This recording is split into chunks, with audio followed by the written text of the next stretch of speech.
सभी को जय मसीह की। परमेश्वर के नाम को धन्यवाद करते एक बार फिर से आपके सन्मुख में आज की वीडियो को लेकर मुझे आने के लिए परमेश्वर ने मौका दिया। मैं आज आपके बीच में परमेश्वर के वचन से कुछ बातचीत करूंगा। यशायाह की किताब उसका 53 अध्याय पहला पद, यशायाह 53 उसका पहला पद, यहाँ पर इस प्रकार से लिखा हुआ है, जो समाचार हमें दिया गया उसका किसने विश्वास किया? यहोवा का अर्थात परमेश्वर का भुजबल किस पर प्रकट हुआ? अजीजों, परमेश्वर का वचन हमें इस बात को सिखाता है, जो समाचार हमें दिया गया किसने उस पर विश्वास किया? अजीजों, आज परमेश्वर के लोग बहुत सी बातों को नज़रअंदाज करते हुए जा रहे हैं। विश्वासी लोग परमेश्वर के वचन को जानने के बाद भी परमेश्वर के साथ जैसे जीवन को बिताना चाहिए नहीं बिता पा रहे हैं। आज दुनिया के भोग विलास में, परंपराओं और रीति रिवाजों में इस तरीके से अपने आप को लेकर जा चुके हैं, खो चुके हैं कि हम दुनिया के लोगों के साथ अपना रिश्ता कायम करना है। दुनिया के लोग जैसा कर रहे वैसा हमें करना है। अगर दुनिया के लोग पाप कर रहे, बुराई कर रहे, नशा कर रहे, गलत काम कर रहे हैं, उनके साथ कहीं ना कहीं सहभागी होते हैं। अजीजों, परमेश्वर का वचन कहता है, यशायाह जब प्रभु यीशु मसीह के विषय में बातचीत करता है, मैं आपको याद दिलाना चाहता हूं, प्रभु यीशु मसीह के जन्म लेने से 750 साल पहले 750 साल पहले यशायाह नबी एक ऐसे दृश्य को देख रहा है कि एक मसीहा जो मनुष्य जाति के लिए आने वाला है, जो परमेश्वर की ओर से होगा, वो कितने बड़े दुख को उठाएगा। वचन में हम पढ़ते हैं यशायाह 53 अध्याय को। आप एक बार नहीं बार बार पढ़िए, आपको परमेश्वर का प्रेम, परमेश्वर का बलिदान, यीशु मसीह का जो क्रूस के ऊपर जो उसने आपके लिए कीमत को चुकाया, उसके विषय में आपको मालूम चलेगा। यीशु मसीह के 750 साल पहले यशायाह इस बात को लिखता है कि हम सभी के अधर्म का बोझ यीशु के ऊपर डाल दिया गया। वो हमारी ही शांति के लिए उस पर ताड़ना पड़ी, हमारे रोगों को उसने उठा लिया ताकि हम चंगाई को पाएं।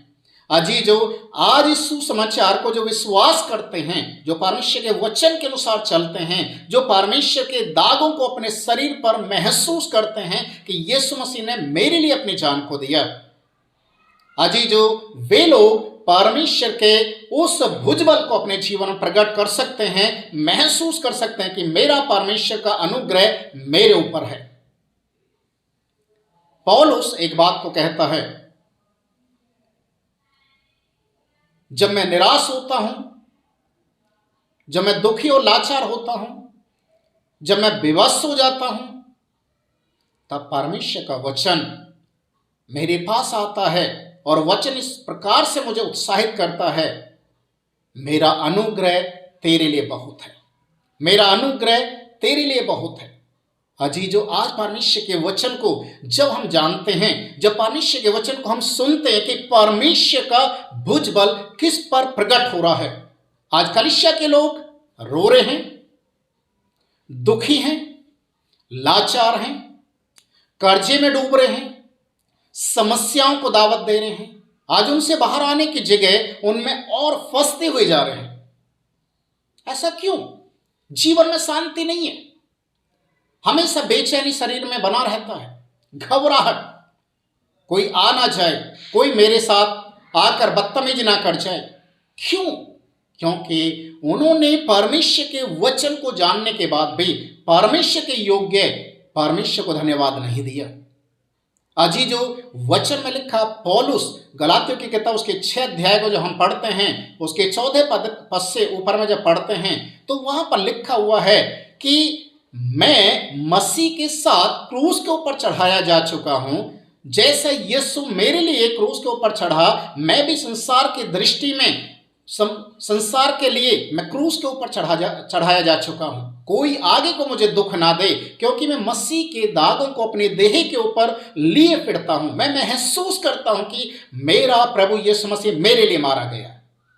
मैं महसूस करता हूं मेरे गुनाहों के लिए मारा गया। अजीजों, क्या आपको ये बात मालूम है कि आज मनुष्य जितने भी हाथों से पाप करता है, जितने सोचने के द्वारा पाप करता है, पैरों से पाप करता, शरीर के द्वारा पाप करता है, उन सारे गुनाहों की सजा यीशु मसीह ने उठाई।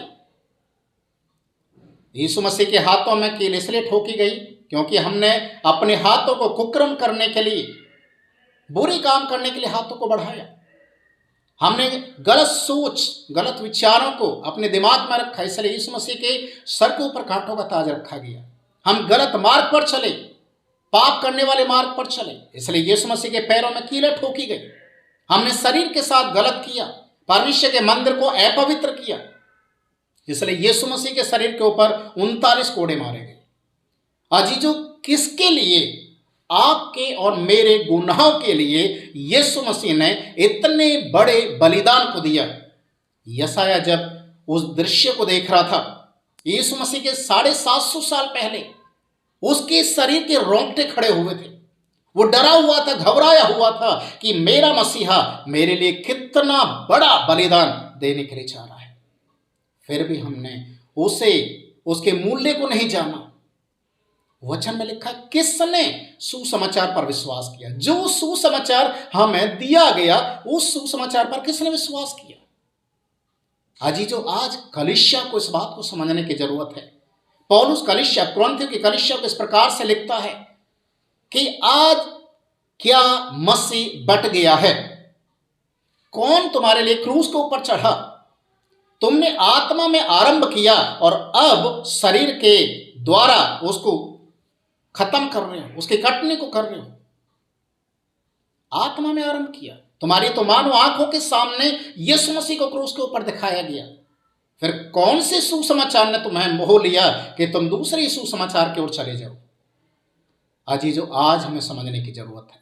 प्रभु यीशु मसीह ने आपको इसलिए नहीं चुना कि आप पाप में, श्राप में, बीमारी में, तंगी में, आप कर्जे में, कष्टों में रहें, बल्कि परमेश्वर ने आपको इसलिए चुना ताकि आप हर चीजों के ऊपर विजय पाते हुए परमेश्वर के योग्य एक बेटा और बेटी बन जाए और आशीष आपके चारों तरफ दिखाई दें। आप परमेश्वर की संतान बन जाएं और परमेश्वर के लोगों को परमेश्वर ने अनुमति नहीं दिया है कि वो लोगों के सामने हाथ फैलाए भीख मांगे। अजीजों, आज सारी दुनिया के अंदर आपको हर धर्म, हर जाति के नाम से, देवी देवताओं के नाम से लोग भीख मांगने वाले नजर आ जाएंगे, पर परमेश्वर का वचन कहता है परमेश्वर ने हमें हाथ फैलाने के लिए, भीख मांगने के लिए नहीं चुना। जो आप व्यवस्था विवरण की किताब उसके 28 अध्याय को आप पढ़ेंगे, 12, 13, 14 पद में इस प्रकार से लिखा है, यदि तू परमेश्वर के वचन को मानता है, परमेश्वर के वचन के अनुसार अगर तू चलेगा, तो परमेश्वर तुझे पूंछ नहीं बल्कि सर ठहराएगा। तो किसी के सामने हाथ नहीं फैलाएगा, बल्कि परमेश्वर तुझे देने वाला बनाएगा। अजीजों, परमेश्वर का वचन सत्य है। इब्रानी की किताब 13 अध्याय के 8वें पद में लिखा हुआ है, यीशु मसीह कल, आज और युगानुयुग एक सा है, वो कभी नहीं बदलता। पर आज बदल कौन रहा है? विश्वासी जन। आज बदल कौन रहा है? मनुष्य जाति। आज बदल कौन रहा है? अपने जीवन को जांच कर देखिए।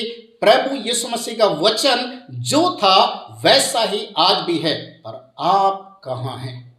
आप कहां हैं? क्या आज आपके जीवन में परमेश्वर के बड़े बड़े कार्य हो रहे हैं? क्या आज परमेश्वर आपके बीच में चिन्ह और चमत्कारों को प्रकट कर रहा है? आपके घर में कर रहा है? यदि नहीं कर रहा तो आपको बड़े अफसोस के साथ बोलना पड़ेगा, प्रभु मैं एक गुनहगार हूं। आपके जीवन का पाप, आपकी बुराई, आपके गलत डिसीजन आपके आशीषों को रोक रहे हैं। आपको मन फिराने की जरूरत है, आपको परमेश्वर के सामने आने की जरूरत है। आज कलीसिया के अंदर हर संडे चर्च लगता है, पूरे चर्च के अंदर 2 लोग गवाही देते हैं, बाकी सारे लोग बैठकर सिर्फ ताली बजाते हैं। क्यों? क्या उनकी गवाही, जिन लोगों ने गवाही दी, क्या परमेश्वर उन्हीं का है? उन्हीं के लिए अद्भुत कार्य कर सकता है? आपके लिए क्यों नहीं कर रहा? आपके लिए क्यों नहीं कर रहा? कभी सोच कर देखा है? आप आशीषों में क्यों कमजोर पाए जा रहे हैं? प्रिय भाई और बहनों, इब्राहिम को परमेश्वर ने जब आवाज दिया कि मेरे पीछे आ जा, अपनी जन्मभूमि अपना सब कुछ छोड़कर मेरे पीछे आ जा, उसने एक बार भी नहीं सोचा मैं उस देश की ओर जा रहा हूं जिस देश के लोगों के विषय में मुझे मालूम नहीं है, वहां की भाषा के बारे में मालूम नहीं है, वहां के व्यवहारों के बारे में मालूम नहीं है कि किस तरीके के लोग वहां पर रिश्ते रखते हैं, नहीं मालूम। पर इब्राहिम ने परमेश्वर की आवाज को सुना, वो चलते गया और एक दिन परमेश्वर ने उसे इतना बड़ा आशीष दिया कि वो मनुष्य जाति का पिता कहलाया, विश्वासी लोगों का पिता कहलाया। हर तरीके की आशीषें परमेश्वर ने उसको दिया।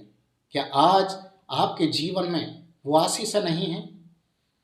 अजीजों, आज मैं आपको एक बात बता रहा हूं, आप इस बात को गांठ बांध लीजिए। अगर आपको परमेश्वर में आगे बढ़ना है, आपको आशीषों में आगे बढ़ना है, आपको अपने जीवन के अंदर, अपने घर के अंदर, अपने समाज के अंदर एक छवि को बनाना है, तो बुराई करना छोड़ दीजिए, चुगली करना छोड़ दीजिए, चोरी करना छोड़ दीजिए, झूठ बोलना छोड़ दीजिए। आप अपने दिल को प्रभु के सामने लेकर आइए। आपके मन के अंदर बहुत सारे गंदे विचार होंगे, बहुत सारी ऐसी बातें जो आपने मन के अंदर रख रखा है, आप वैसा ही कार्य करते हैं जैसा मन में आपने सोच रखा है। पर आज मैं आपको कहना चाहूँगा कि अपने जीवन के अंदर प्रभु यीशु मसीह को पहला स्थान दे दें, अपने मन को फिराएं, उपवास करने में, वचन पढ़ने में, प्रार्थना करने में, दान और दशवांश, याद रखिए दान और दशवांश में कभी भी प्रभु की चोरी मत कीजिए। आप आजमा कर देखिए प्रभु को, आपके ऊपर परमेश्वर आशीषों की बारिश करता है या नहीं। मैंने इस चीज को अनुभव किया है, मैंने महसूस किया है, प्रभु बहुत आयत के साथ आशीष देने वाला है और प्रभु ने मुझे आशीष दिया है। आज मैं बड़े गर्व के साथ कहता हूं कि मेरे ऊपर परमेश्वर का अनुग्रह है, इसलिए प्रभु ने मुझे आज तक चलाया है और बढ़ाया है और हर तरीके की आशीष दी है। क्या परमेश्वर मेरा ही है या जिसको आशीष मिल रहा परमेश्वर उसी का है, आपका नहीं है? आप अपनी धारणा को, अपने विचारों को बदल दीजिए। आप परमेश्वर के सामने गिड़गिड़ाइए, परमेश्वर के सामने आइए, परमेश्वर के लिए अपने आप को तैयार कीजिए। जो सुसमाचार मुझे दिया गया, हमें दिया गया, उसका किसने विश्वास किया? परमेश्वर का भुजबल किस पर प्रकट हुआ है? यशायाह की किताब उसके 58 अध्याय के 4 पद में लिखा है, जिस उपवास से परमेश्वर खुश होता है वैसा उपवास आजकल तुम करते हो, परमेश्वर उस उपवास से बिल्कुल प्रसन्न नहीं करता, बिल्कुल खुश नहीं है होता, क्योंकि तुम्हारी उपवास का प्रतिफल यह होता है कि तुम्हारी उपवास की प्रार्थना परमेश्वर तक नहीं पहुंचती। अजीजों, कितनी बड़ी शर्म की बात है, हमारी उपवास की प्रार्थना परमेश्वर तक नहीं पहुंच रही, तो उत्तर कहां से मिलेगा?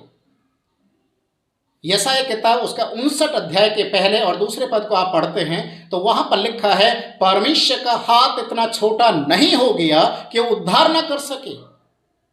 तुम्हारे पापों के कारण परमेश्वर ने तुम्हारी ओर मुंह करने की जगह पीठ कर लिया है, क्योंकि तुम्हारे अधर्म इतने ज्यादा हो चुके, इतने पाप तुम्हारे बढ़ चुके हैं कि परमेश्वर ने तुम्हारी प्रार्थना को सुनना भी अनसुना कर दिया। अजीजो, मन फिराइए, अजीजो अपने आप को परमेश्वर के सामने लेकर आइए।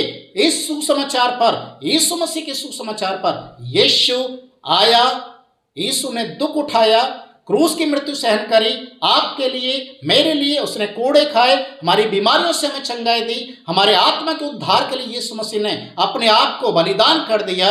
और इतना ही नहीं, यीशु मसीह मुर्दों में से जी उठा और स्वर्ग में गया है। उसने प्रमाणित करके दिखाया, मैं जीवित हूं। 40 दिन यीशु मसीह इस दुनिया में रहा, जीवित होने के बाद 40 दिन इस दुनिया में रहा, प्रमाणित किया मैं जीवित हूं। अजीजो, आज आपको अगर प्रमाणित करना पड़ जाए कि आप एक सच्चे विश्वासी हैं, तो आप किसी को बोलने की जरूरत नहीं है, आपका जीवन इस बात को प्रकट करेगा कि आप एक सच्चे विश्वासी हैं। कर्म करना शुरू कर दीजिए, विश्वास करना शुरू कर दीजिए। जब परमेश्वर आपको देखेगा, जैसे कुरनेलियुस के लिए परमेश्वर ने एक संदेशा भेजा, तेरी दुआ, तेरी प्रार्थना और तेरे दान परमेश्वर के सामने पहुंचे हैं। अजीजो, आपके लिए भी परमेश्वर का यही वचन आएगा कि आज इस घर में उद्धार आया है, तेरे दान और तेरी प्रार्थना परमेश्वर तक पहुंची है। ये सुसमाचार, आज इस पर विश्वास कीजिए, कल का दिन आपके लिए आशीष का कारण होगा। ये चैलेंज मैं दे रहा हूं आज विश्वास कीजिए और परमेश्वर के लिए तैयार हो जाइए, कल का दिन आपके लिए आशीष का दिन हो जाएगा। अजीजों, प्रभु आपको आशीष करें। इस वचन पर मनन करें, विचार करें, आप सही निर्णय ले रहे हैं या आज परमेश्वर के वचन को जानने के बाद आप फिर से वही हरकतें कर रहे हैं, वही कार्य कर रहे हैं जो नहीं करना चाहिए। परमेश्वर का भुजबल, परमेश्वर की सामर्थ आपके ऊपर प्रकट होने जा रही है, आपके घर में प्रकट होने के लिए जा रही है। परमेश्वर आपके सारे कामों को सीधा करने के लिए जा रहा है। विश्वास कीजिए, प्रभु आपको आशीष करे। सभी को जय मसीह।